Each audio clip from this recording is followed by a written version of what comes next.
Hello friends, welcome to Updates for You channel. First time இந்த சேனலுக்கு வரீங்கன்னா மறக்காம subscribe பண்ணிக்கோங்க. இந்த வீடியோல TNAU கவுன்சிலிங் பத்தின அப்டேட் தான் பார்க்க போறோம். சோ இன்னைக்கு பாத்தீங்கன்னா ஜெனரல் அண்ட் 7.5 கோட்டாக்கு ஆன்லைன் கவுன்சிலிங் வந்து கம்ப்ளீட் ஆக போகுது. ஈவினிங் 5 PM வரை உங்களுக்கு டைம் இருக்கு. அதுக்குள்ள பாத்தீங்கன்னா நீங்க கோர்ஸ் preference, காலேஜ் preference ஏதாவது மாத்திக்கிறதுனா மாத்திக்கலாம். சோ உங்களுக்கு பாத்தீங்கன்னா ரெண்டு ஸ்டேஜ்லயுமே கம்ப்ளீட்டட்னு வந்துருச்சுனா உங்களுக்கு ஆன்லைன் கவுன்சிலிங் வந்து கம்ப்ளீட் ஆகிருச்சுன்னு அர்த்தம். உங்களுக்கு சீட் கிடைச்சிருச்சுனா உங்களுக்கு சீட் அலாட்மெண்ட் ஆர்டர் வந்து வெப்சைட்ல போடுவாங்க. நீங்க அதை டவுன்லோட் பண்ணி எடுத்துக்கலாம். சோ வெப்சைட்ல பாத்தீங்கன்னா next fisherman wards 5% quota for BTech fishery engineering வந்து கொடுத்திருக்காங்க. next fisherman ward 15% quota for BFSC க்கு வந்து கொடுத்திருக்காங்க. next fisherman ward 5% quota for BFSC. next பாத்தீங்கன்னா vocational 7.5 quota offline counseling notification.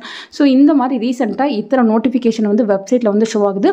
யார் யார் எந்தெந்த கேட்டகரிக்குள்ள வரீங்களோ நீங்க இந்த PDF வந்து கிளிக் பண்ணி உங்களுக்கான இன்ஃபர்மேஷனை வந்து செக் பண்ணி பார்த்துக்கோங்க ஃப்ரெண்ட்ஸ். இப்போ நம்ம fisherman ward 5% quota வந்து செக் பண்ணி பார்க்கலாம்.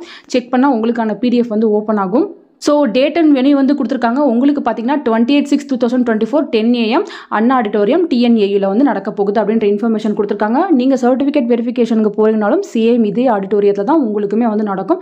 உங்களுக்கு பார்த்தீங்கன்னா அப்ளிகேஷன் ஐடி, அப்ளிகன் நேம், உங்களோட கட் ஆஃப் மார்க் வந்து கொடுத்துருக்காங்க. ஸோ யாரோட நேம் எங்கெங்கே இருக்குன்னு கரெக்டாக வந்து செக் பண்ணி பார்த்துக்கோங்க ஃப்ரெண்ட்ஸ். இதே போல் மற்ற கேட்டகரியில் இருக்கவங்களும் உங்களுக்கு என்னைக்கு வந்து கவுன்சிலிங் நடக்க போகுதுன்ற இன்ஃபர்மேஷன் வந்து செக் பண்ணி பார்த்துக்கோங்க. ஃபர்தராக உங்களுக்கு TNAU ஓரியன்டாக ஏதாவது அப்டேட் கிடைச்சாலும் கண்டிப்பாக வீடியோ போட்டு சொல்கிறேன். Thank you for watching.